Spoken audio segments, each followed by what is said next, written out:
So I have about 24 hours left in this fast, and uh, I feel pretty good. So this is like the longest I've gone fasting. I've done 72 hours before, and like actually did it. I went to like a graduation party for my alma mater, University of Denver, and I did it to like break some habits to help me break my like dependence on cannabis and like binge alcoholism and things like that by fasting and not participating in anything but still being social and networking and things like the benefits of a party per se, like the actual takeaways.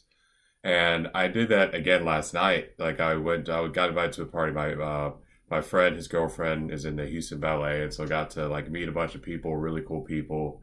Um, and still participated, but I didn't, drink or smoke. Like that was a huge win for me, because it's like being able to stick with your word and do what you say you're going to do, even though temptation's on the way. And then there's like all this tasty food and guac and stuff in front of you that just look, oh my God, so good. So I only got like about a day left.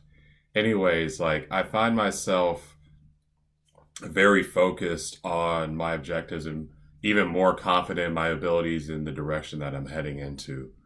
As for my body, of course, like hunger still comes up, but the autophagy powder by Zen Life Dan does help a ton. Uh, However, that space in between, like in the morning, I'm good, but that space in between before I take it again, it's a little, but at the end of the day, it's just hunger. It's just a feeling that you could overcome. Um,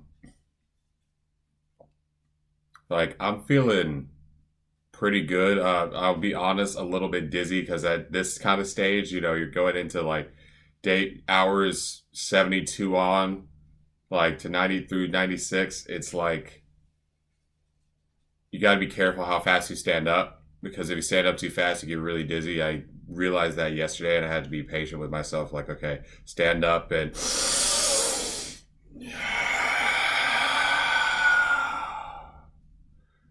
like breathe it through, make sure everything's getting oxidized, being patient, and like really, really, really hydrating yourself.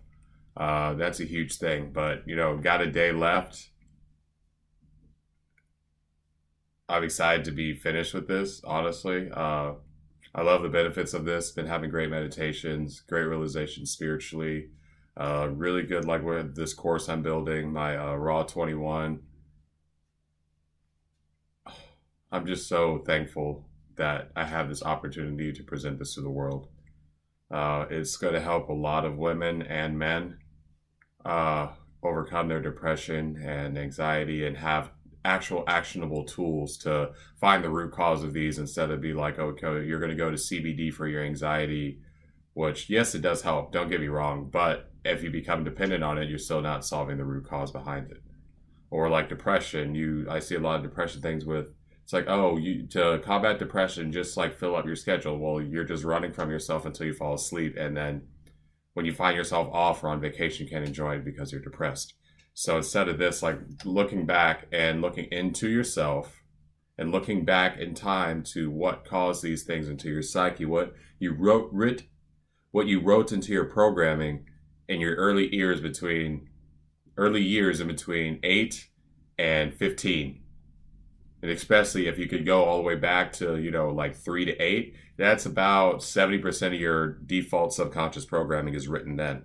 To go back in and really look into why you think this way, why you explain these situations this way, why you think of people this way, and even more importantly that I touch on in my course is why we attract what we attract, taking the law of attraction to the next level. I like to call it the law of cosmic magnetism because law of attraction assumes it's just like, oh, law of attraction, I want all this money, so all this money comes into my life. Oh, I want this good partner. No, it's everything, the frequency that you operate with, that's the frequency you attract. It's like you're saying in music, if you're saying you're playing an A sharp and you're actually A sharp, but you say you're playing a G, but you're an A sharp. You can't lie to the universe. It's frequency. It's just how it works. It's heard. It's felt. It is. It's the beingness. It's the essence.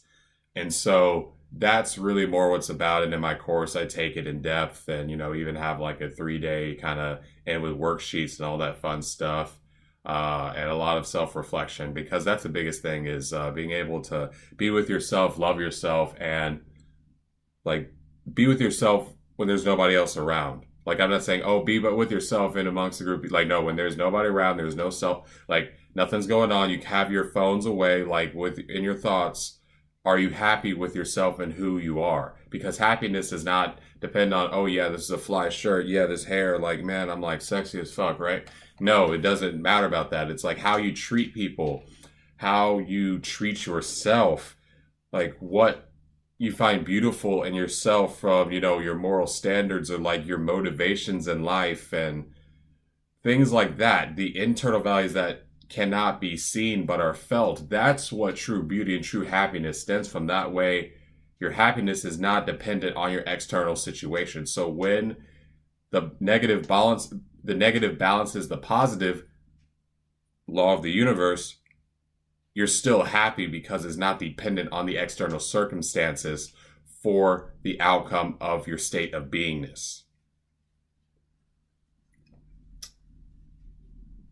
So, about 24 hours left, and my update video, I'm going to be like sipping on this like fat smoothie with some grapes. All right. See y'all then. Click on the video right here or below, or if you're watching the playlist, just wait.